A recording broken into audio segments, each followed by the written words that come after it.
Hello, welcome to my channel. So I thought, okay, let's do something a little different, something more light, something more fun before I go to sleep because it's almost 10 o'clock at night and, you know, it's almost time to go to sleep and I have work tomorrow. So, the storyteller, Nissan Mindel, right? So this book, it features stories of festivals, saints, right? Tzaddikim, what we call in scholars, Jewish life in Eastern Europe, in medieval and pre-Holocaust times. The Holocaust, heroic episodes of keeping Judaism alive behind the Iron Curtain, heartwarming stories for young and old, and it's not just for kids. This is what I was brought up on, so I loved these stories growing up. So let's see which story would be the best story to read, right? Should we read The Refugee Girl 285? Right? Let's go see what that 285, The Refugee Girl. Right? So you can just imagine that we were growing up with these stories, and these stories, they're very sad and they're also very tragic and they're also very inspirational. So I don't know what's wrong with my so you can just imagine, I don't know what's wrong with the sound. What if I turn that off, right? How's it sound now?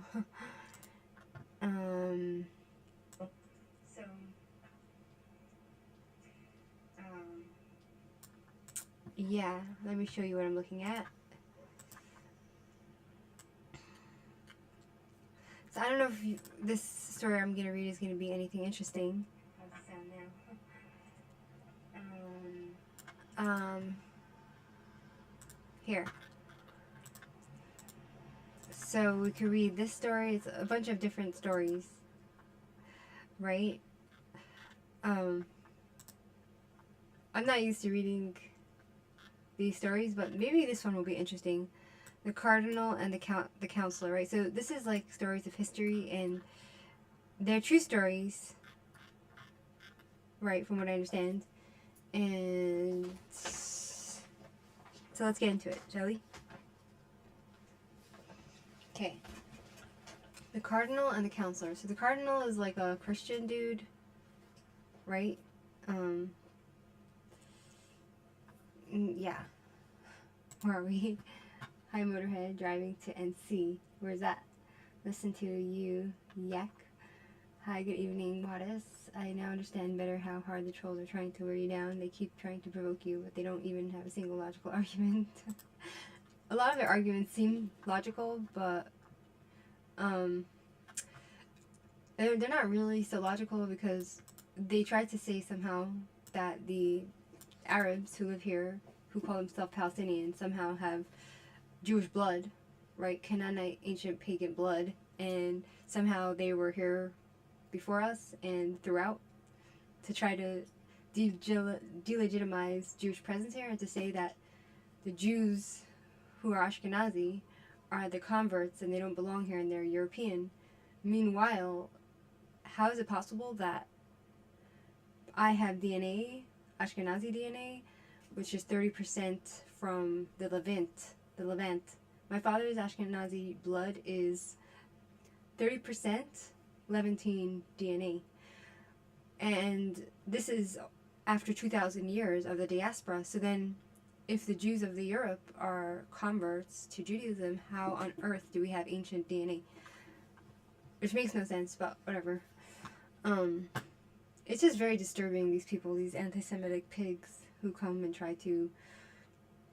It is exhausting, right? You just have to like try to steel yourself and not let it disturb you, you know, when they... It's very hard not to let it disturb you, because this is how these people actually feel and think. But first of all, I think one thing that helps is to understand that you can't change these people, they're there with bad intentions, and they're not there to learn, and they don't want the truth. They're just there to bash Jews, and they're Nazis, right? And they're jealous. They're jealous of Jews, and for some reason they feel the need to try to replace the Jews with the Arabs who live here, and somehow say that because they have some of them might have Jewish blood, that somehow they should be living in this land, when literally the only two ways they might have Jewish blood is because they kidnapped Jews and raped women and stole Jewish people and forced them to have their children, and thus they have the DNA of the Jews, right? Their children have Jewish DNA.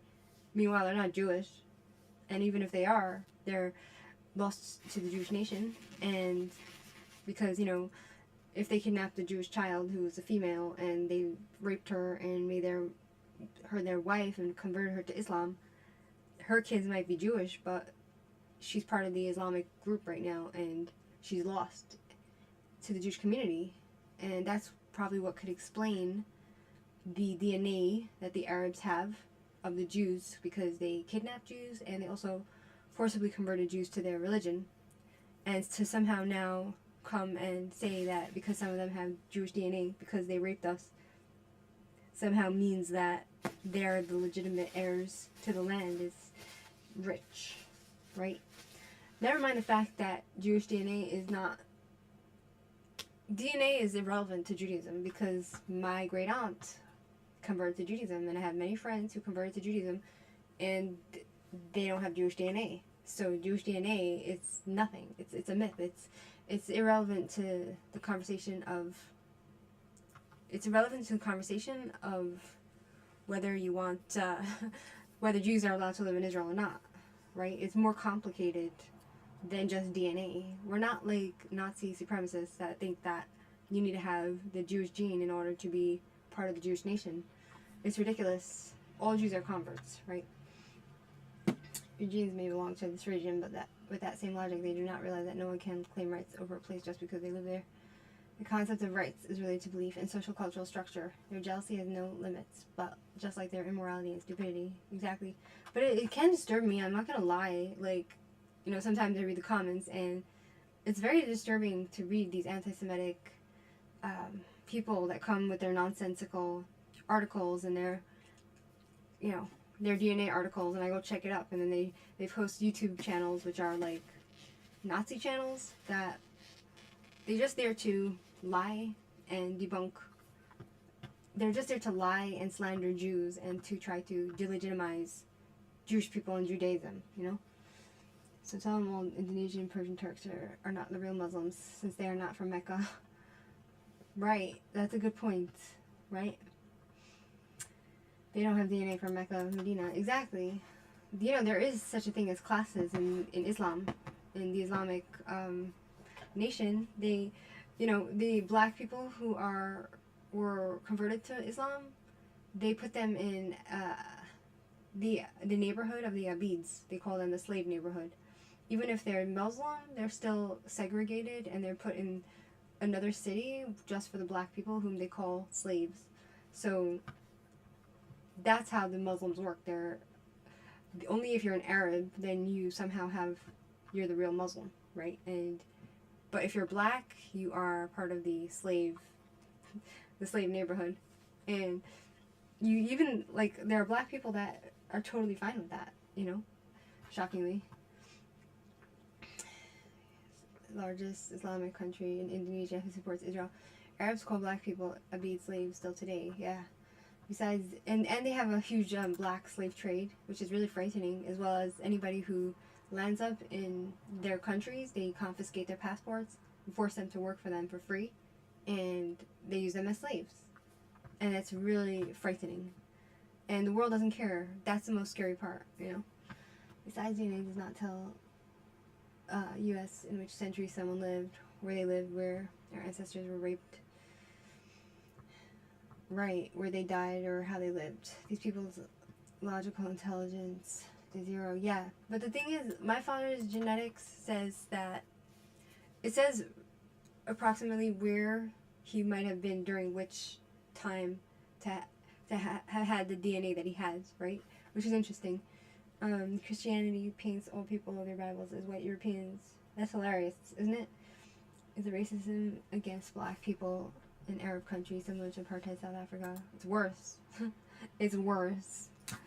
Because in apartheid South Africa, the black people were segregated, but they weren't slaves.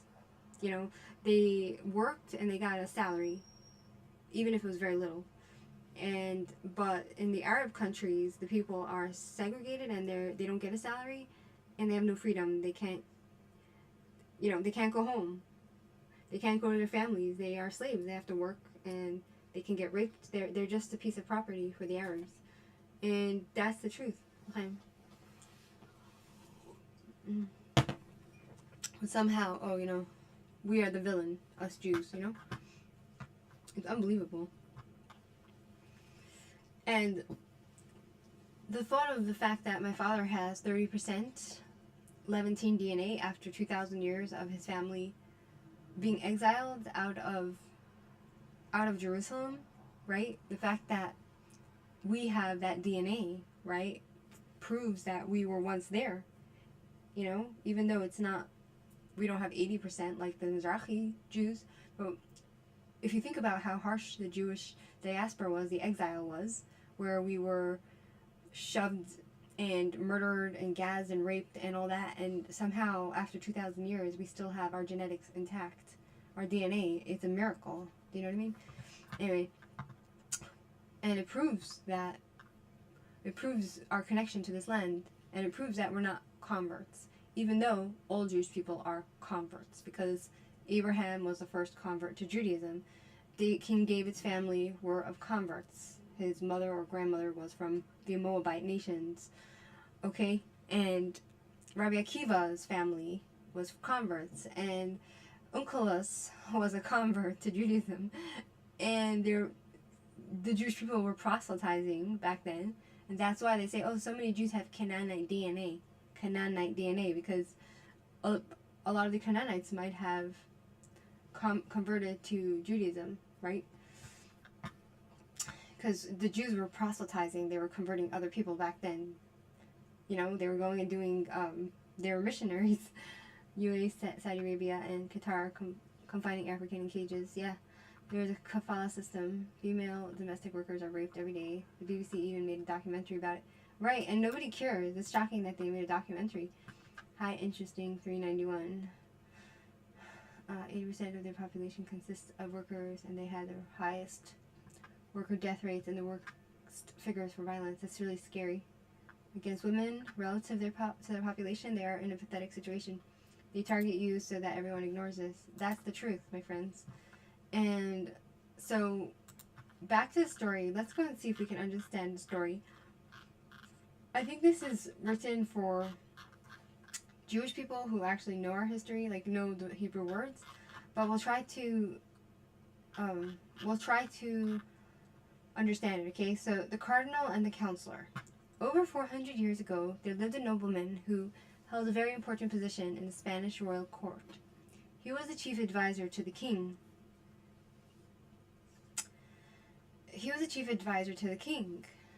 Who held him in high regard. But the king's counselor was so wise and knowledgeable, that there wasn't any matter on which the king did not seek his advice. For many years, the counselor served the king faithfully. But as he grew older, he felt his duties becoming increasingly difficult. So he asked the king to allow him to retire. "My dear friend," replied the king, "if you find me someone who is as gifted as you, capable of replacing you, I will release you from your duties." The counselor had no choice but to stay on. One day, the counselor suddenly fell ill. The king immediately ordered his personal physician to treat his dear, beloved counselor, but all the doctor's efforts seemed to fail. The counselor's condition deteriorated from day to day, and he seemed to be at death's door. The king then sadly sent for his personal priest to hear the counselor's last confession, for he had been a devout Catholic all his life. The cardinal entered the room of a dying man lit the candles, and asked everyone else to leave the room. After the cardinal had carried out all he had to do, he took a last look at the counselor, whom he too admired and loved, and left the room looking very sad and mournful. The doctor now returned, expecting his patient to breathe his last at any moment. But to his unbelieving eyes he beheld a different person. The unconscious counselor was actually moving his lips, as if whispering a prayer. Beads of perspiration glistened on his pale face, and he began to breathe deeply. He opened his eyes and asked for a drink of water. From then on, the patient began to make an amazing recovery. He got better every day, and a few days later, he was even able to get out of bed. The king visited him and told him how relieved and delighted he was that his dear friend had recuperated in such a wonderful manner. When the counselor had fully recovered, he sent word to the cardinal, asking the clergyman to visit him. The cardinal came promptly, and the counselor said to him, "First of all, I want to thank you for praying for me when the doctors had given up all hope for my recovery." "If my prayers helped," replied the cardinal, "I am sure it was due to the fact that you had served the king and country so loyally. But I have the distinct feeling that your prayers in particular helped me, especially the short, strange prayer, not in Latin, nor in our Spanish tongue, which you recited repeatedly." Oh, so the cardinal who prayed over this guy must have prayed in Hebrew, right? Because the cardinal was probably Jewish, right? The cardinal paled and started to stammer, saying, "The Almighty accepts prayers in any language. It is only important that the intention be sincere and the prayer come from the heart." "But," persisted the counselor, "I am especially curious to know what that prayer was which you repeatedly whispered into my ear. Was it some form of magic?" Now, you guys, you can imagine in Christendom, right? The idea of magic or any type of thing like that, witchcraft, magic, they'd kill you for it. "God forbid," exclaimed the cardinal. "So what was it then?" "There are certain things which a clergyman has to keep secret," answered the cardinal. "That's just an excuse. Tell me the truth," the king's counselor demanded. The cardinal wiped the perspiration from his pale face and remained silent. "Listen, my friend," said the counselor earnestly. "When I lay unconscious, my soul hovering between life and earth, the prayer that I heard you recite repeatedly sank into my brain. I had never heard such a prayer from you before, but I had heard the same words come from the lips of those secret Jews, the Marranos, as they were being burned at the stake. With the last breath, they called out the words, 'Shema Israel.'" So this cardinal must have been also a Marrano, which was those Jews who were in Spain that were either told to leave or convert. And then the Jews who stayed, they converted because they had to, or if they didn't, they would have to leave. And a lot of them later on were burnt at the stake for being secret Jews who weren't true Christians, right? So the cardinal remained silent, but he listened intently as the counselor continued. "I have given this matter much thought. I have come to the conclusion that you are one of the Marranos. Not only are you secretly practicing the Jewish religion, but at the same time you are dishonoring the priestly cloth you are wearing." The cardinal's face turned ashen. He seemed utterly crushed. The counselor pressed his point relentlessly. Can you imagine, I don't know what the end of the story is going to be, but the guy saved your life, it seems. And this is the way you treat him? Can you imagine, my friend? The sound is low. The sound is low. The counselor pressed his point. Yeah, I don't know what to do because my mic is... How about now? Is it better? I don't know what to do. So let's go see what happens, my friends. I'm thinking I need to get a new mic because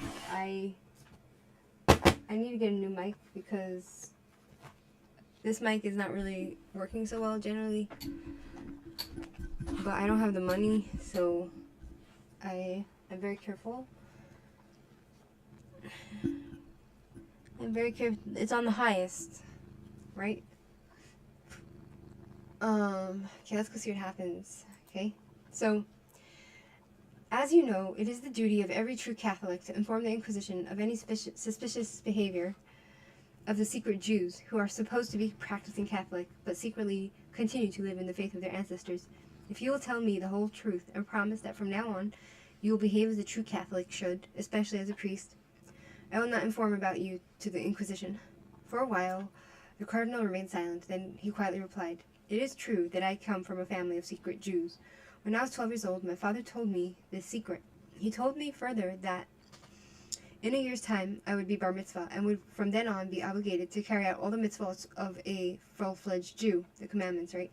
He warned me about the terrible danger in which secret Jews have to live in Spain under the watchful eyes of the agents and spies working for the Inquisition. But, he said, we were Jews and had to face this danger. He further told me that he himself would prepare me for my bar mitzvah.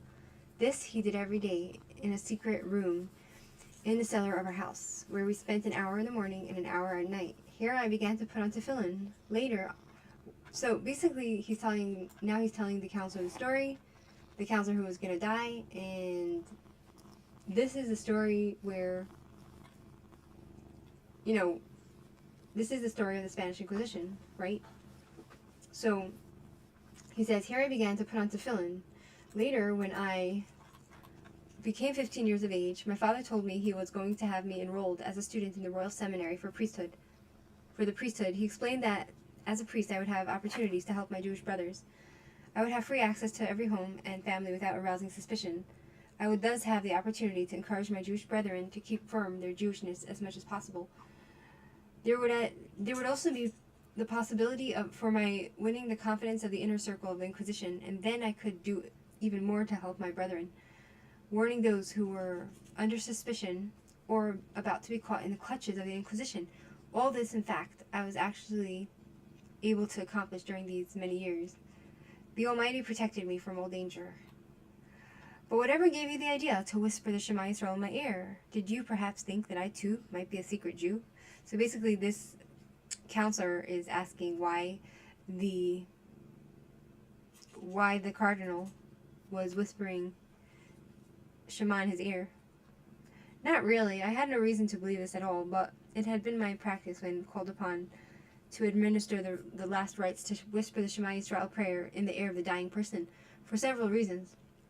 First, unfortunately, the practice of Judaism on the part of Jews who had been forced to convert have been gradually weakened. It is not easy to know who is or who is not a secret Jew. Therefore, I reasoned, if I whispered this prayer to one who is not a convert, but a born Christian, he would not know what it was, and would be none the worse for it. But if the dying person was in fact a Jew, the holy words of the Shema could awaken in him his Jewish spark and a feeling of repentance in the last moment of his life, and he would then feel that he is dying as a Jew. Right, so it's so interesting that this story I just chose, because I watched earlier, I listened to a man who is a former Christian, and he was a Jews for Jesus, right? And he realized the lies of Christianity, and he then, became Jewish again. He left Christianity and he became Jewish again, and now he has a YouTube channel called Jews for Judaism, not Jews for Jesus, and so he was speaking about the cruelty of Christianity and how it couldn't have happened, the Holocaust couldn't have happened without Christianity's hatred for Jews. And he also says that he also spoke about the there's actually written records in the Spanish Inquisition, which they have today, which speaks about, it recorded the Jews who were burnt at the stake. So the story that he was saying was about this 3 Jewish people who were not being burnt alive, but they were close enough to the fire to be roasted alive, and it was a very painful death. And the priests were saying, if you convert to Christianity right now, you will have an easy death. And one of the Jews was almost ready to give up because it was too unbearably painful to be roasted alive, and then he got strength from the other person being roasted alive next to him.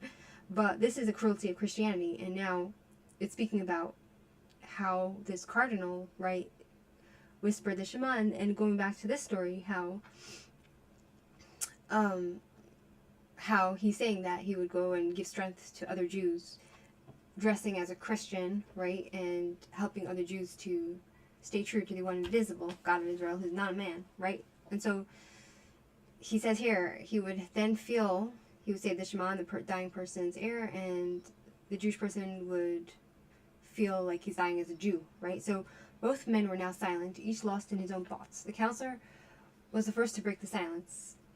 I am sure you have told me the truth, he said. However, are you now prepared to forget everything and from now on behave as a true Christian priest? For if not, I have no choice but to put you in the hands of the Inquisition. I beg you, don't force me to do this. This I cannot promise you, replied the cardinal resolutely. You do what you have to do, and I will do what I must. I am ready to give my life for my Jewish faith, as did my forebears who died at the stake with the Shema on their lips. A feeling of great inner joy filled the heart of the royal counselor. He jumped up and lovingly embraced the cardinal. That's exactly what I was hoping to hear from you, said the counselor with great emotion. So the cardinal was stunned, and the counselor did not keep him in suspense.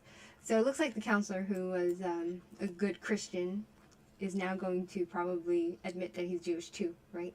So you are naturally astonished at my behavior, so listen to what I'm going to tell you. I know I can trust you. I too was born a Jew, and my parents were also secret Jews like your own. But my parents died when I was a very small child, and I was brought up by my uncle, who had an important position in the royal court. Just before my 13th birthday, my uncle told me the secret that I was a Jew. He arranged for a teacher to bring me secretly to prepare me secretly for my bar mitzvah. But here my Jewish education ended. Later, as I distinguished myself as a highly educated young nobleman, the king appointed me to take over the position of royal counselor, which had been left open after my uncle's death. From then on, I became further and further detached from Jewishness, and soon forgot entirely that I had ever been a Jew. When I became ill, continued the counselor, I felt that my days were numbered, and that I would soon have to appear before the heavenly court to give an accounting of my life. I remembered then that I was a Jew, and felt terribly troubled and confused. How could I have wasted all these years of my life? If only there was some way that I could die as a Jew, I would die peacefully with the holy words of Shema on my lips. But try as I could, the words would not come to my mind. Then suddenly, as if in a dream, I heard those elusive words, Shema Yisrael, Hashem Elokeinu, Hashem Echad. My whole being became alive again. Such a sweet feeling. I made a vow that if the Almighty spared me and let me live, I would return to my Jewish faith with all my heart and soul. So why did he play dirty tricks on this guy, right?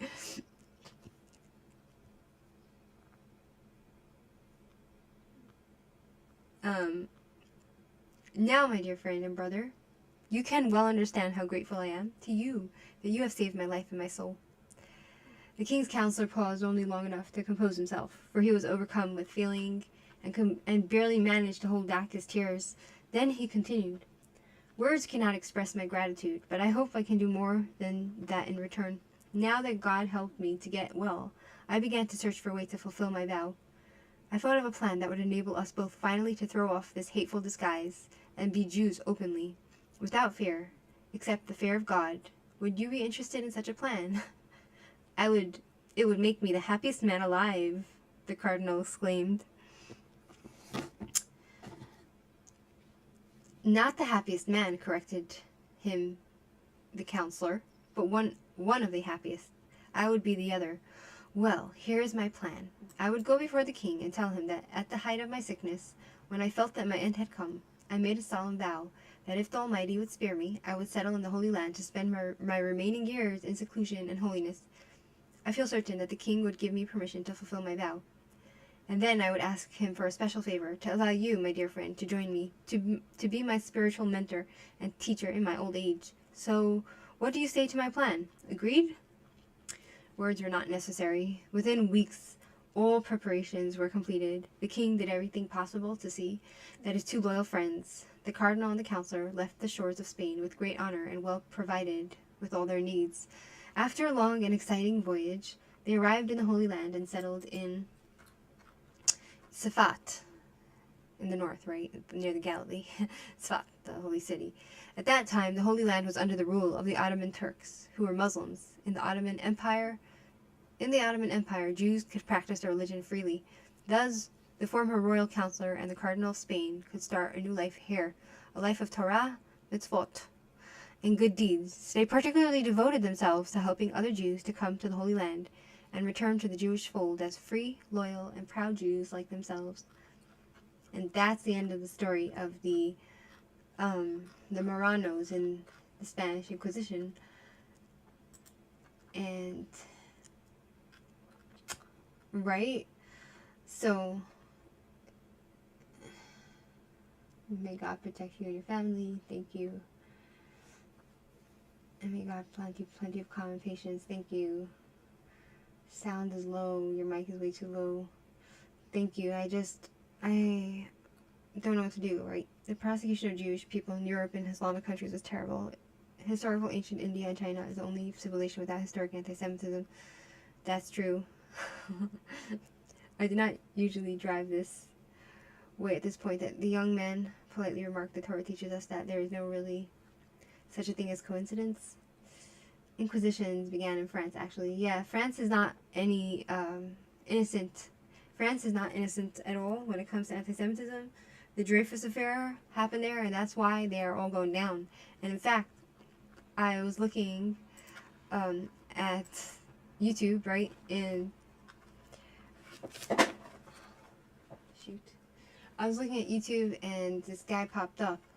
This guy right here. Campaign against anti-Semitism. So you have people who are French, you know, they look French, they're not Arabs, they're not Muslim, and it seems that they are very anti-Semitic. So, am I sad that France is going down? No. They deserve it, my friends. This is their attitude. Do you know what I mean? Like, if we're gonna go and watch it now. Palestine activist pitched up outside a synagogue in St. John's Wood, which is a very Jewish area.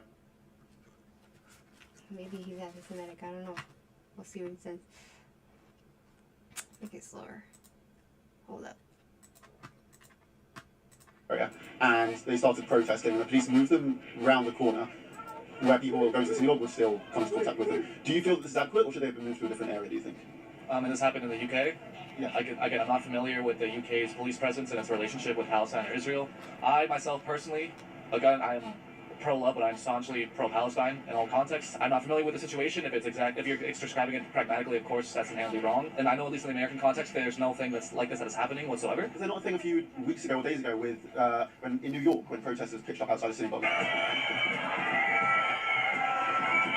think a lot of Jewish people felt that if they want to protest, they have the whole rest of the city. Why come to a place of Jewish worship? I mean, that's fair. And if that continues to ramp up and that continues to accentuate, then that is a problem. But I think, nothing personal, but I think it is a bit strange that this is the focus when we're focusing on like how people, protesters are reacting. I get that there is, it could lead to anti-Semitism, but I think generally speaking, like, you have a very privileged class of people, and when it comes to Israel and Palestine, there was a literal ethnic cleansing. I think in my day-to-day life, I think anti-Semitism does in Israel, it does happen, but I think it's a class.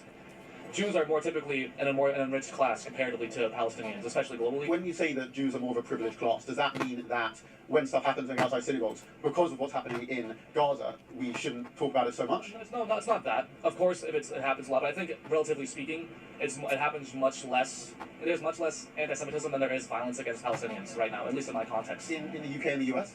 I think when it comes to actual physical violence and when it comes to actual ramifications, yes, for sure.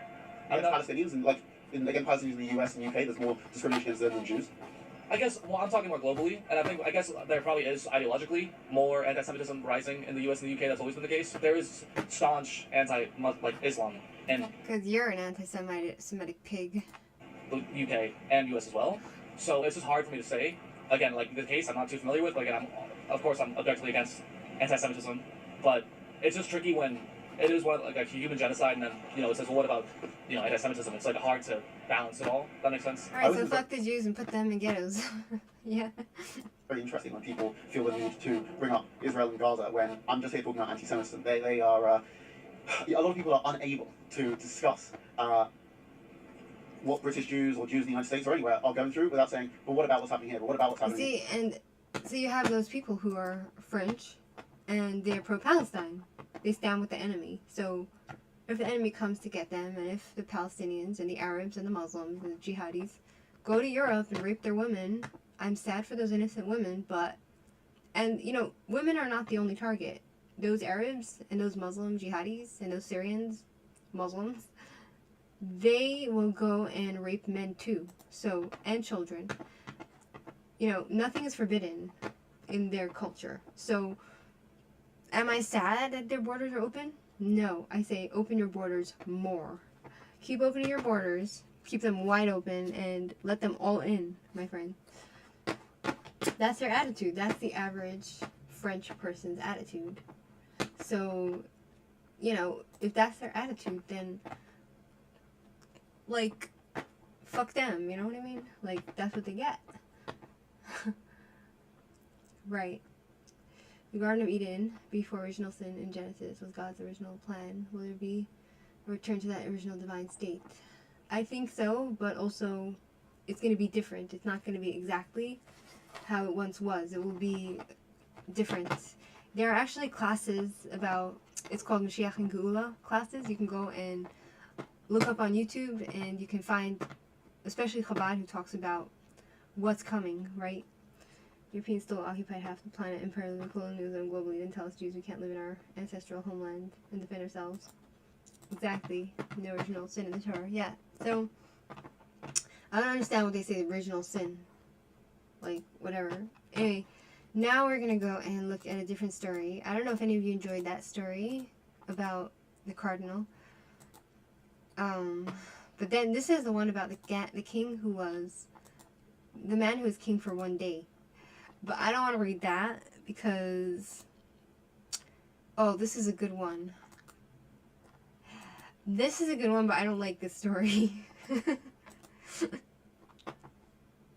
Okay, maybe this story is good. I don't know. The Mysterious Sandik. So, what's a Sandik, my friends? I want to get a story. Like, there's a few books written by this author, and I love the illustrations. I want to become, I need to get back into art, you know, and start drawing, right? And I think I might have some talent in that area, better than painting. The verse that made Elijah very happy. So also, when it comes, like, when you think about the story of what we just read about the Spanish Inquisition and the Jewish people who had to hide their Jewish identity and they were burnt at the stake, it's very similar to communist Russia, where Jews who are very religious, they, you know, in communism, they don't believe in God, so you had to be secular, and a lot of Jews had to go live in basements, you know, and live underground in order to hide their Jewishness and their Jewish culture and their Jewish identity, and they had to live secretly as Torah practicing Jews in communist Russia. And a lot of them were also found out and tortured and killed and sent to Siberia. There's countless stories about that in communist Russia, right? So it's very interesting how that the Spanish Inquisition parallels very well with communist Russia, right? And that's the Chabad movement, actually, where a lot of the Chabad, they come from Lubavitch, which is Luba, you know. Lubavitch is in Russia, and Chabad comes from there, and Chabad, the rabbis, they were tortured by the KGB and stuff, right? And not to mention that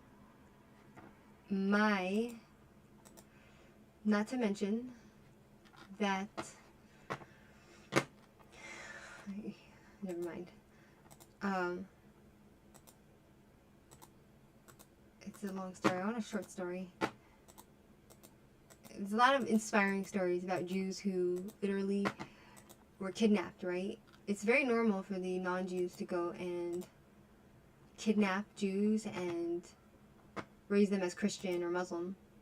So if they have Jewish genetics, they are just exposing themselves for being the rapists that they are and breaking the Ten Commandments, right? So, and it doesn't make them Jewish or anything.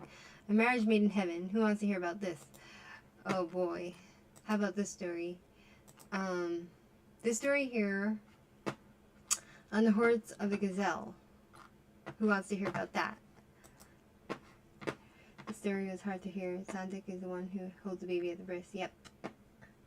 Can you look at the story of Chuna Suguhira, the Japanese diplomat who saved thousands of Jewish people from the Nazis? Really? Thank you so much for telling me that story. I'm gonna go and look up his name so I can give him the honor he deserves. Right? Hold on. I'm not in the most easy situation here. My little Amber, so sweet. He is sitting here, and I don't know if you can see, he's sitting here. I think it's because he's sitting here because he wanted to sit on me, but I'm in a weird position. So now he decided to lie down here. You know? He's a very peaceful little cat. My cat.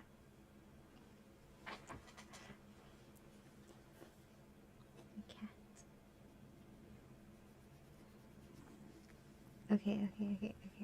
Don't scratch me. Don't scratch me. Don't scratch me.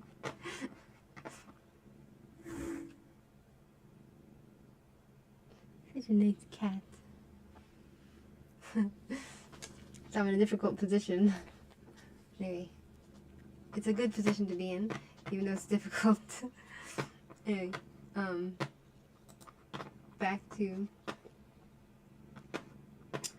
enjoy your anti-Zionism, leftist European Islamic will visit your wives. In the 1900s, there were many European gangs that used poor Jewish women for prostitution. Yeah. Why did Japanese diplomats save thousands of Jewish people in World War II? Oh, wow. Wow. Okay, so let's go back to the story. The horns of a gazelle, right? Okay. Wait, what's the story? Like, each story is better than the next, so I'm trying to... Ooh. Oh. Ooh. The horseshoe bandit. Who wants to hear about that? Do you want to hear about horseshoe bandit? This one actually talks about the Cossacks who used to come and kill people. Okay. Horseshoe bandit. Bandit is not an unusual Jewish name. It is the Jewish form of Benedict. This, in turn, corresponds to the Hebrew name Baruch, which, as everybody knows, means blessed. Excuse me. Now and again, one comes across the double-named Baruch Bandit. But the hero of our story was called Horseshoe Bandit, which is a rather strange name. Not that he was given this name at his birth. What Jewish parent would so name a Jewish baby boy at his circumcision? At his circumcision, he was named Baruch Bandit, and he was just called Bandit for short. The nickname Horseshoe was given him many years ago. How he got his nickname is a sad story, but it ends well, and it has a good moral.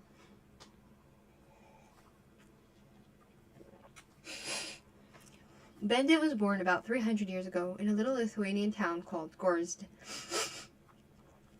which lay near the Prussian border. Only a few miles from the city of Memel, he was a very bright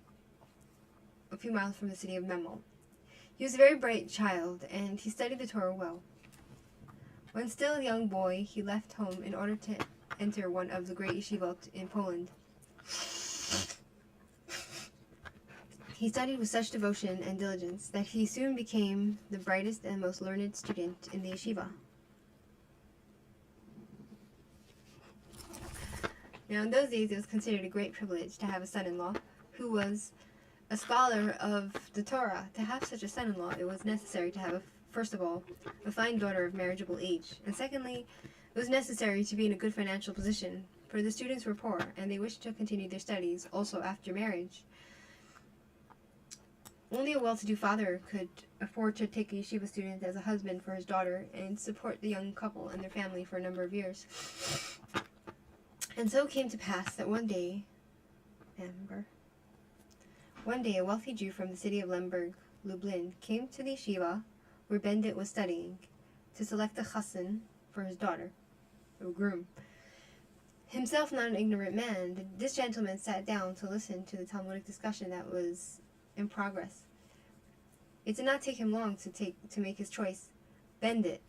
But before doing anything further, he talked to the Rosh Yeshiva, the head of the yeshiva of the academy, and was delighted, indeed, that the latter approved of his choice. You have chosen the best student in the yeshiva, the dean said to him.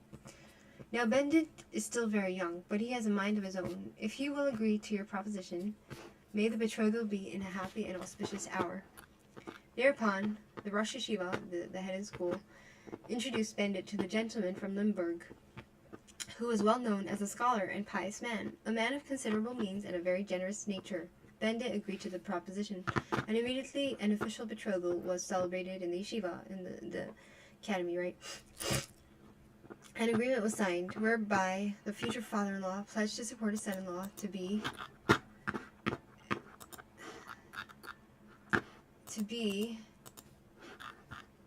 and his family for many years.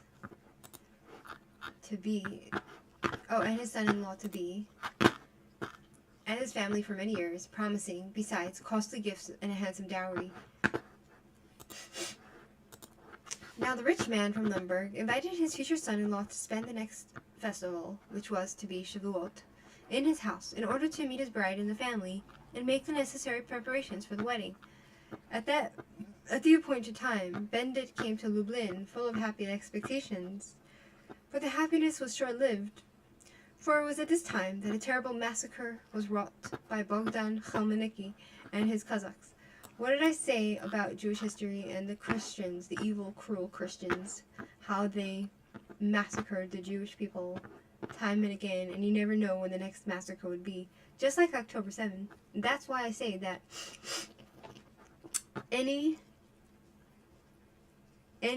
Jewish person who either converts to Islam or Christianity has no Jewish pride, and they are traitors, and they should not be among us.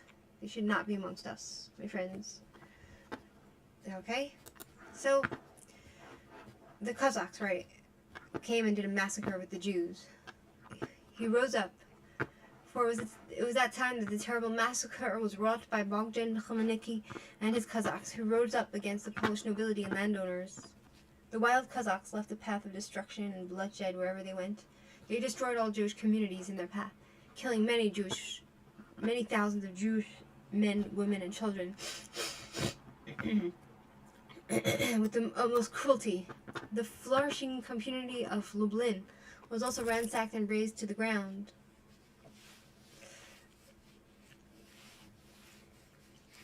Most of the Jews of Lublin were murdered by the Cossacks, among them also Bendit's future father-in-law. His future mother-in-law and bride, however, were among the very few who managed to escape with their lives. The widow and her daughter, dazed from their horrible experience, wandered about from town to hamlet, seeking alms as they were left quite penniless. When the attack came, Bendit happened to be in the Beit Midrash, in the synagogue, right? He jumped out of a window and took to his heels, but he was overtaken by a vicious Cossack on horseback, who rode him down and trampled him under the hooves of his horse. Bendit, look at the art, wow. Bendit remained motionless in a pool of blood, satisfied that he had done the young man to death. The Cossack rode away. For a long time, Bendit lay bleeding on the road, without any signs of life, but slowly he regained consciousness, and when he came to, he tried to rise to his feet. He felt terrible pain all over his body, and he was too weak to get up because he had lost so much blood. He dragged himself off the road and through a field, crawling on his hands and knees until he reached a brook. There he washed off his wounds in the fresh water and rested for a while. He could not remember what had happened to him, but he knew he had to get away from there. Slowly and with much difficulty, he made his way through the woods.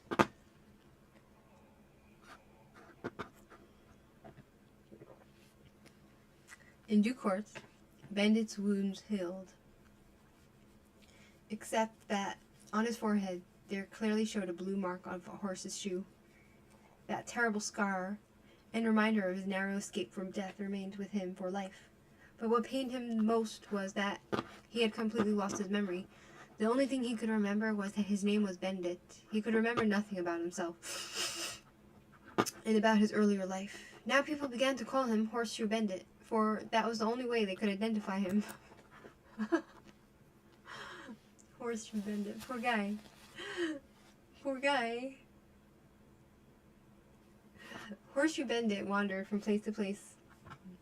There was ruin and destruction everywhere. Finally, he came to town, which had escaped the Cossacks' onslaught.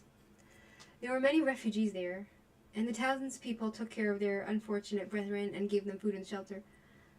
Wow, one man in particular did all he could for the refugees. He was the wealthiest Jew in town, and he opened his large house to the refugees and personally cared for them.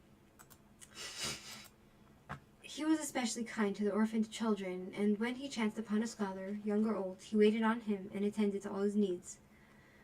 Right, so this is how it was in the Jewish community, where, one Jewish community would get, completely slaughtered and massacred, and then whoever survived would wander off and try to find the next Jewish community.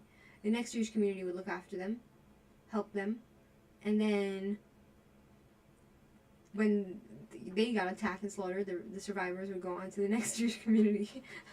That's the sad tale of the Jews. He went to Israel and met with the descendants of the people he saved, hundreds of people. Wow. He has great merit, Ukraine has a statue of Bogdan Khmelnytsky, a Cossack butcher of Jews, and in Kiev, and printed on Ukrainian money as a national hero today still. Yeah, and they also have, I just also saw a video of a Ukrainian refugee to Poland, and the Polish people are not very nice to the Ukrainian refugees, even though they took them in, and they have this resentment, and part of it is because the Ukrainians once, I think it was during World War II, they went there and they butchered and massacred Polish civilians, and so the Polish people remember that, right? But the funny thing is that the Polish people, I'm not sure if they were that innocent as well when it came to the Jews, The Polish people were colluding with the Nazis if they weren't themselves being thrown into camps, Right. So, back to the story. Thus, his house became a haven of refuge. This man who was rich, for many scholars who immersed themselves in the study of Torah, where they found comfort and consolation. It was here that Bendit now found a home. As he sat listening to the Talmudic discussions carried on by his fellow refugees, he began to remember vaguely that he used to take part in such discussions. The subject matter was beginning to become ever more familiar to him until he was able to join in the discussions. To his great joy, he now discovered that his Talmudic knowledge had returned to him, although he still did not remember anything about himself.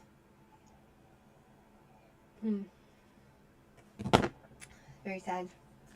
The kind host now began to take notice of the young lad with the horseshoe scar on his forehead. He saw that the lad was truly a great scholar. He asked his daughter whether she would like to marry him, despite his scarred face. She said she would consider it a privilege to marry such a great scholar. He then asked Bennett whether he would agree to marry his daughter. Bendit readily agreed. So Bendit didn't remember that he was already engaged. And in those days, it was almost like a marriage if you were engaged. You couldn't just, it was a real agreement. It wasn't simple, right? The kind rich man now made a big party to which, ouch, Amber, ow. The kind rich man now made a big party to which he invited all the refugees and the poor people in town. At the party, the happy father had a scribe prepare an agreement in which all the gifts and the dowry for the bridegroom were to be written down in detail. Everybody was making merry, feeling very happy for the new bride and groom. They ate and drank of the good things laden on the long tables, and wished the young couple mazel tov and good fortune. Only 2 people did not join in the festivities, nor did they partake of the foods and drinks. They sat in a corner feeling very miserable, and tears were streaming down their cheeks. They were an old woman and her young daughter. Somebody noticed them and asked them why they were so sad. Choking with tears, the old woman replied,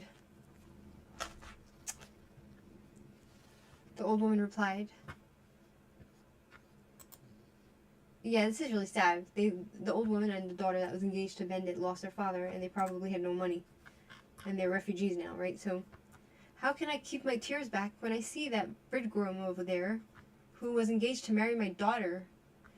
Immediately there was a great to-do, for her words were taken up by others, and excitement ran high. Bendit heard about it and left his seat to come up to the two women. He did not recognize them, nor did he remember ever having met them. He talked to them, however, and asked the old woman to tell him her full name. The old woman, she was not as old as her terrible tragedy made her, reminded Bendit how he came to their house in Lublin as the bridegroom of her daughter, who was now by her side. She mentioned many details about his happy visit, until that terrible attack by the Cossacks that turned everything into a nightmare. Slowly Bendit's memory began to return to him, until his whole past became clear and vivid in his mind. Yes, he remembered everything now. Indeed, he was engaged to marry this poor girl, the orphan. What was to be done now? Maybe he could marry both. The rich man claimed that Bendit was no longer bound to his previous engagement, but because the other party to the agreement was not in a position to fulfill the terms of the agreement. The father of the girl was unfortunately dead, and the widow was poor. She could not give the bridegroom the costly dowry, gifts, and support that had been promised him. Others took the part of the poor widow and her daughter, saying that it was not their fault their fate had dealt them such a cruel blow. Finally, it was decided that the matter should be considered by a court of 3 rabbis. The rabbis deliberated and discussed this difficult problem, and finally announced their decision. In view of the fact that there was no marriage, but only an agreement between the two parties on which a marriage could take place, and since the party of the first part could not fulfill its obligation in accordance with the terms of the contract, the party of the second part, namely Bendit, could not be held by it. If he preferred to marry the second girl, he had a perfect right to do so. Bendit was now free to marry the daughter of his kind and rich host, but Horseshoe Bendit was made of different stuff.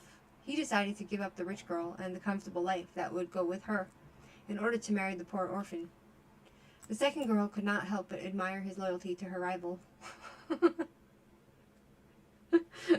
Listen to this. The second girl could not help but admire his loyalty to her rival. She willingly released Bendit from any obligation to herself, and even promised to turn over her trousseau to her lucky rival. What's a trousseau? And so Horseshoe Bendit married the poor orphan girl, and a happier wedding was never celebrated. The young couple settled in Gorst, where they were known as Mr. and Mrs. Horseshoe Bendit. Though they lived in very modest circumstances, they were models of piety and saintliness. For generations, the Jews of Gorst would point with pride to the grave of Horseshoe Bendit in the ancient cemetery on the outskirts of the town. Many Jews used to stop to offer a prayer, believing that the saintly man would intercede on his behalf before the heavenly throne. Wow, that's a very beautiful story and very sad. Very sad, my friends. Horseshoe Bendit. Can you imagine? Horseshoe Bendit. Poor guy. The choice. Oh, this story is really scary and really sad. This is a really sad story. I don't know if I want to read it. It's basically like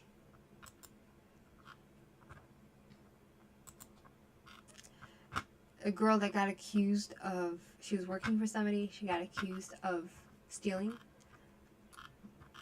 Oh, it's a very uncomfortable story, my friends.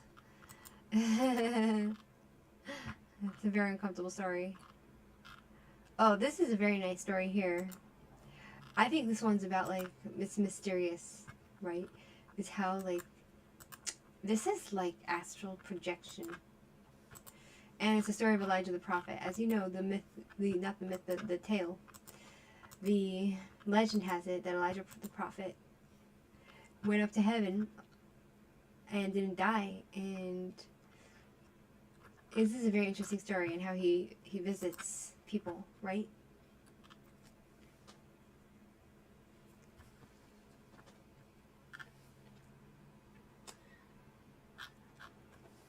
Thanks to the eternal love of Christianity, I cannot imagine the survivors of a disaster have been of Israel not been established exactly. Can you imagine? Like, Israel, whether anyone likes it or not, it was fought. It was fought. The people who came and fought in the 1948 war against the Arabs, who rose up to destroy Israel, they were Holocaust survivors, a lot of them, right? And so this story is, this one is very inspiring. This will be the last story because I have to go to sleep. But the Shamish of Nikolsburg. Over 200 years ago, Nikolsburg, the capital of Moravia, and then a province of Austria-Hungary, and now part of the Czechoslovakia, boasted of a very important Jewish community.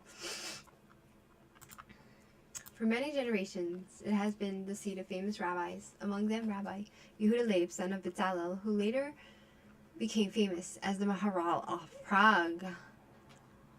The Rabbi Yom Tov Lipman Heller, famed for his commentary on the Mishnah, the Tosfos, Yom Tov, and other outstanding Torah scholars and rabbis.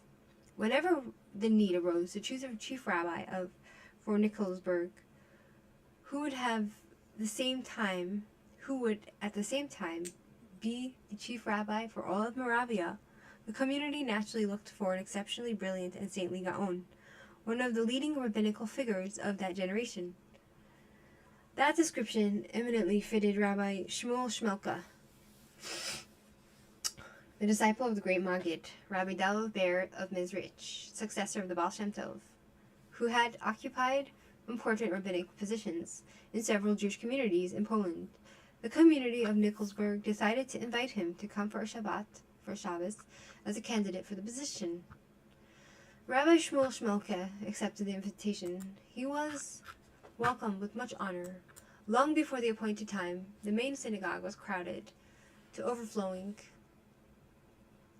to hear him deliver his drasha, his speech, right? The people were greatly inspired by his Torah message. The Talmudic scholars of the community were particularly impressed with the rabbi's mastery of the Talmud. Some weeks after returning home, Rabbi Shmuel Shmelke received an official document from the community's leaders to the effect that he was unanimously elected chief rabbi and head of the rabbinic court of Nikolsburg, as well as chief rabbi of Moravia. The new chief rabbi arrived in Nikolsburg and was warmly greeted by the entire community.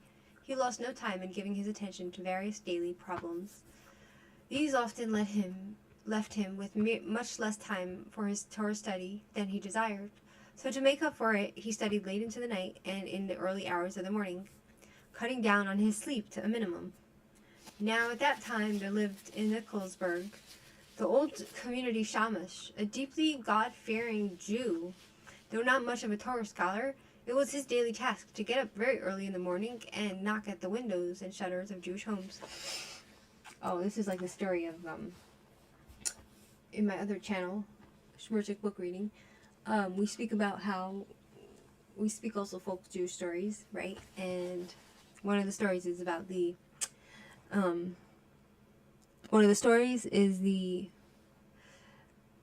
do you call them? The Fools of Chelm.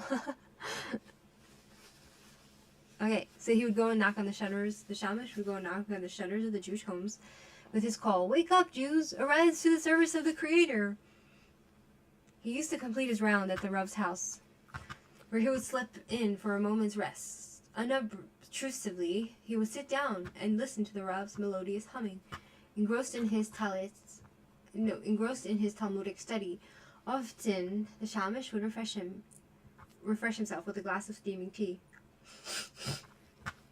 He continued this practice also when the new chief rabbi occupied the chief rabbi's residence. One early morning, on reaching the rabbi's house, the Shamish saw him sitting, as always, with a Gemara in front of him, absorbed in study. Beside him stood a strange-looking man with long hair and with a leather girdle around his waist. Knowing all the Jews were in town, the Shamish reckoned that he must be a traveling Jew who had stopped over for the night at the rabbi's house. The following morning, at the same early hour, the old Shamish was surprised to see the stranger again, standing near the rabbi and listening to his learning. So he decided that he would inquire about the stranger from the rabbi. at the first opportunity. Later that morning, when the shamash found the rabbi alone in his study,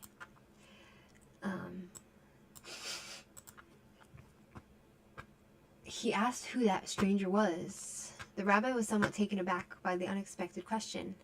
After some hesitation, he told the old shamash that it was the prophet Elijah, but that it's better not to talk about it. So the shamash asked no more questions.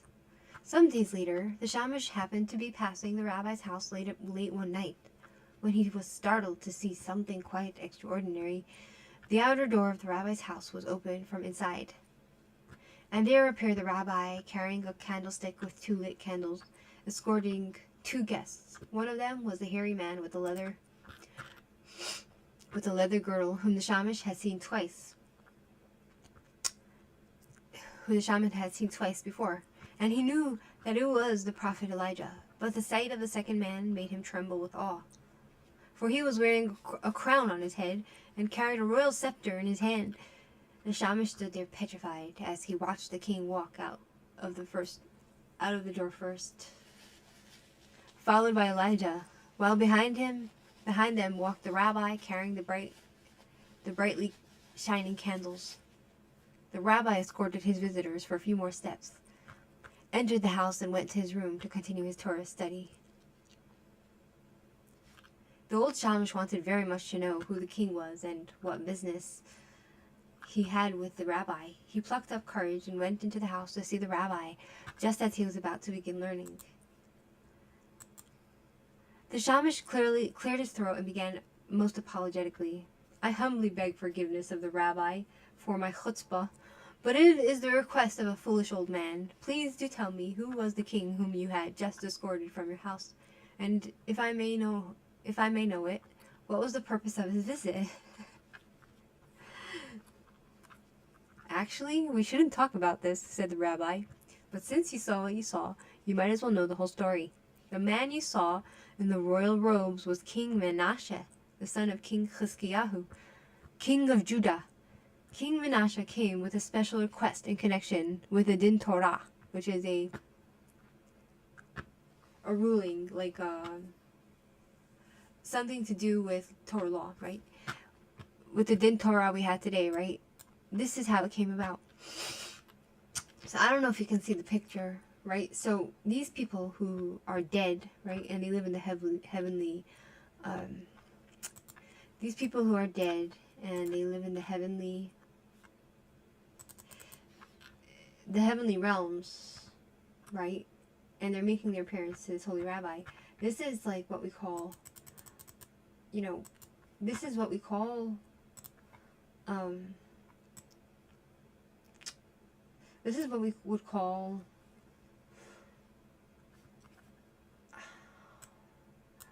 astral projection and being able to communicate with the other realms, being from in another dimension, right? Spirits coming and going. And so this is something that I found fascinating and really inspirational, and I love these stories because I believe it to be true, and because I believe in psychics and all that, right? Do a book on the Golem of Prague, Rabbi Louie. Yeah, so I did a book of the Golem of Prague already, but I can do it from the original book, right? If you go look at my previous videos, you'll see. You're welcome, Wattis. So back to the story of what happened, right? So this is how it came about. In a certain town in this country, so this is the Din Torah, the rabbis that came from heaven to consult with this rabbi on earth. And the shamash, who is just the simple guy who cleans the synagogue and wakes the people up in the morning, he's seeing this and he's asking what's going on. So the rabbi is explaining that they came to ask a question on probably some Torah thought, right? So in a certain town in this country, there lived a Jew who was a very artistic and had a great talent for painting pictures, making dolls, toys, and the like. But despite his great urge to express his talent freely, he was ever so much determined to obey most carefully the commandment, "You shall not make for yourself any carved idol or any image Not only did this man not do any of these things, but he felt it would be a sin even to look at idols or statues. So one night he went into town and began to smash every statue he saw. The night watchman caught him in the act and arrested him. He was brought to trial and sentenced to be put to death, and was hanged on the same day. Needless to say, the whole Jewish community was in great danger, but the Jewish leaders, with God's help, managed to convince the authorities that no one else in the community had anything to do with the destruction of the statues, and that the only person responsible for smashing the statues was the man who had been convicted and put to death. And he did it only because he believed that he was carrying out one of the 10 Commandments, which God proclaimed at Mount Sinai. Now the man who had been executed was very poor, and left no estate from which the widow could collect what was due to her according to the Kesubah.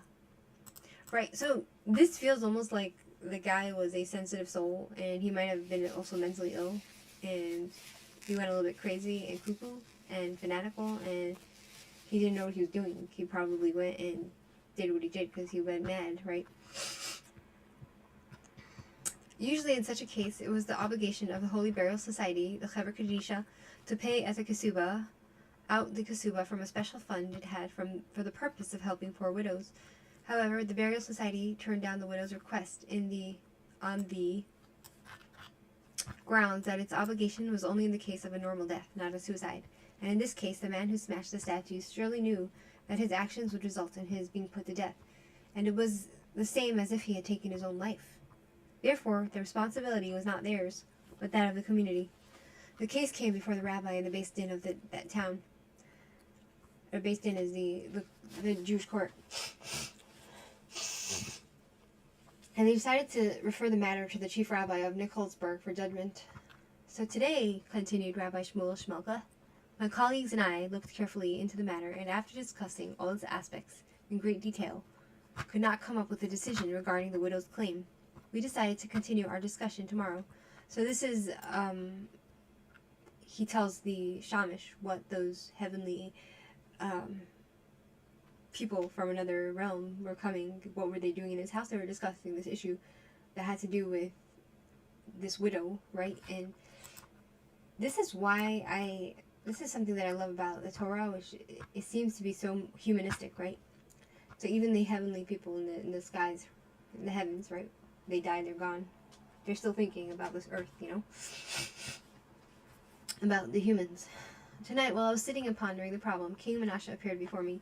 He told me that he was an interested party in this case, and he should be heard too. He told me that since he had died more than 2,200 years ago, his soul could find no rest because of the sin of idolatry he had committed in his lifetime, and for placing an idol also in the Bet Medrash. In every generation, his poor soul had to return to earth in a different person. So this is also going to the idea of Gilgulim, which is reincarnations, right? And this also goes to the story of, this is very spiritual, right? Jewish people, we learn about reincarnations. And it's funny because there's actually a girl on Instagram, and her name is, if you go look her up, her name is Tuchasayfing Tish. Her name is Tuchasayfing Tish, and she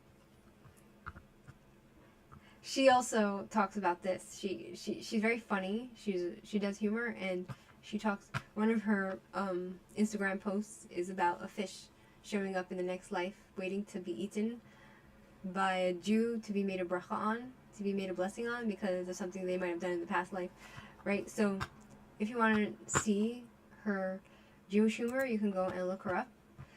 She's Tuchasayfing Tish, okay? Which means, Tuchasayfing Tish in English means your tush, your butt on a table. So, yeah. In every generation, his poor soul had to return to earth in a different person in order to make amends for the sins he had committed. Yet the purification of his soul had not been completed until the death of the statue breaker. It so happened that the statue breaker's soul was King Menashe's soul, reincarnated yet another time. But this time, the statue breaker had devoted his entire life to the commandment, "You shall not make for yourself any carved idol," until he had actually given his life for it. This finally brought about a complete atonement for his sin, and now his soul can rest in peace And now that my colleagues and I have to issue the verdict, King Menashe can tell me that we should not consider the hanged man as a person who took his own life lightly, but as a saintly Jew who gave his life for the sanctification of God's name. Thus Rabbi Shmirchik concluded his strange story to the old Shamish. He did not tell the Shamish whether he had now reached a decision, and whether it was in favor of the widow or the Chaver Kadisha, the burial society, but he did ask the Shamish to keep his whole matter a secret. The old Shamish did, in fact, keep both unusual occurrences secret for many years, until he felt compelled to reveal them one day. The circumstances that brought this about were as follows. A din Torah had come before the rabbi. A din Torah is another rabbis who are discussing the law, right? They had come before the rabbi, in which a rich and influential member of the community council was personally involved. So this time, the Jewish law is involving a rich community member, and it's about this person, which is the argument on the Jewish law regarding the person that's living in that day, right? So, as a result, he and his family and friends became sworn enemies of the rabbi. Right, so a din Torah had come before the rabbi, in which a rich and influential member of the community council was personally involved. In the dispute, the rabbi ruled against the prominent Jew.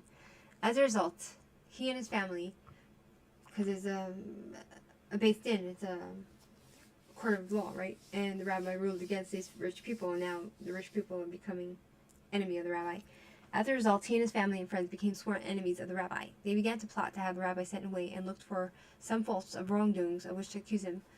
So what faults did they find? They discovered that the rabbi followed certain customs of the Hasidim, which is the Jewish sect of Hasidism, is followers of rabbis who are taught mysticism, right? So in truth, this was nothing new.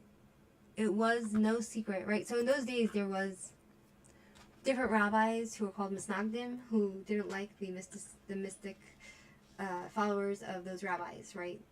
They were more into these other misnagdim. They were more into musar, which is to scream at Jews and put them down, right? So it was no secret that the rabbi was a disciple and follower of the great Maggid of Mezrich, the successor of the Baal Shem Tov, who founded the Hasidic movement. Moreover, Rabbi Shmirchik had not changed his conduct from the way he conducted himself since the first day he took office in Nikolsburg. However, the malicious tongues of the rabbi's enemies continued wagging until the community was split into two camps, for the rabbi and against the rabbi. Finally, a special meeting of the community council was called, and it was decided to inform the rabbi that for the sake of peace, they saw no other way but to ask the rabbi to give up his position and look for a rabbinic position elsewhere. Thereupon, the old Shamish was called and instructed to go to the rabbi and inform him of the community council's decision. The old Shamish was horrified. He simply blew his top, berating the leaders of the community for their unjust and unkind decision against such a saintly tzaddik, and got on. "You'll have to find another messenger for this lowly errand. I will not do it." The community leaders were dumbfounded to hear such talk from the usually quiet and dutiful old Shamish, because this old Shamish saw the heavenly people coming to speak with this rabbi, and so he knew that this rabbi was somehow spiritually connected with the souls of the great kings, right, from the Holy Temple. Some of them demanded that he be dismissed forthwith. Others, and they were in the majority, thought that the Shamish should be asked to explain why he took such a stand in defense of the rabbi, even at the risk of losing his job in his old age. The old Shamish began his stirring tale. "Worthy leaders and masters, what I am going to tell you has been kept secret by me for many years. For our saintly rabbi, in his deep humility, did not want me to talk about it. But now I have no choice but to reveal to you what I saw with my own eyes and heard with my own ears." He then proceeded to tell them how he had, for the first time, and then again seen the prophet Elijah come to the rabbi to hear him learning Torah during the night. The Shamish also told them how he saw the rabbi escort his two visitors, Elijah and King Menashe, describing the scene in every detail and the reason for that extraordinary visit. Needless to say, after the members of the council heard what the Shamish had related with such sincerity and reverence, there could no longer be any question of requesting their saintly rabbi to give up his position. Even the most outspoken critics of the rabbi were now ashamed of their attitude and became his admirers and friends. Rabbi Shmuel Shmirchik remains chief rabbi of Nikolsburg and Moravia to the last day of his life.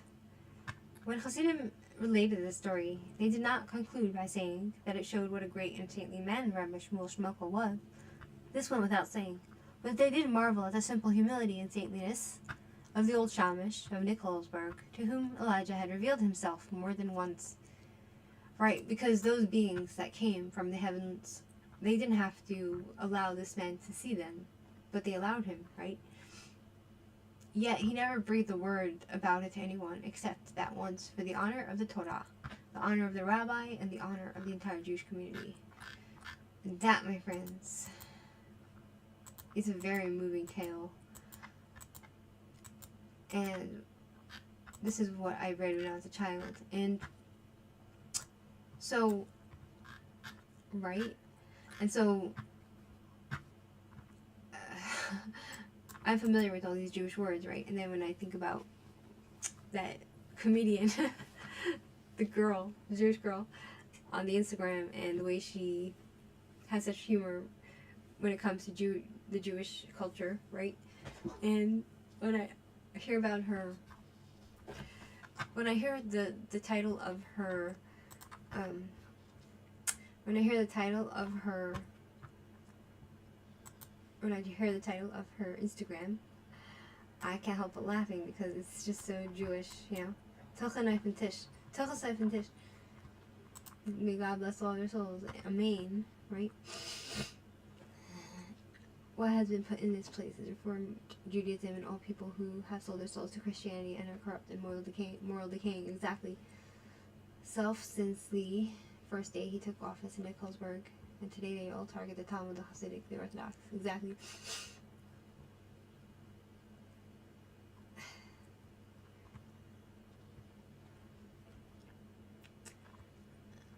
Exactly, my friends. So, yeah, that's the end of the story, my friends. And I need to go to sleep. Because it's very late. And I need to go to sleep. It's very late. And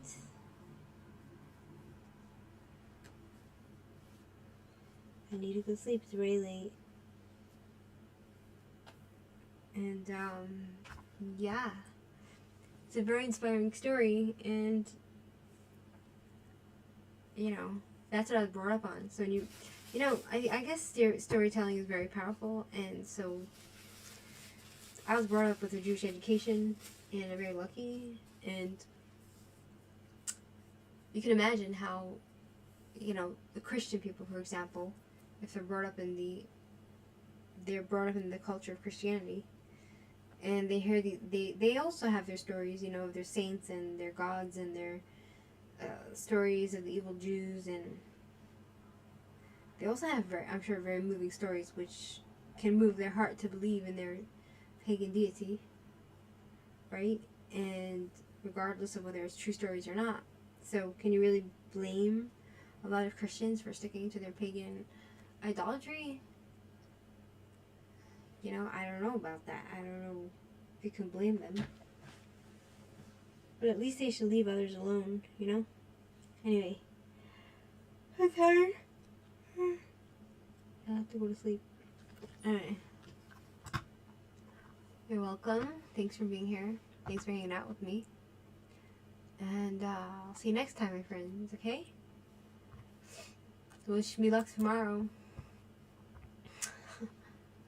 Bye.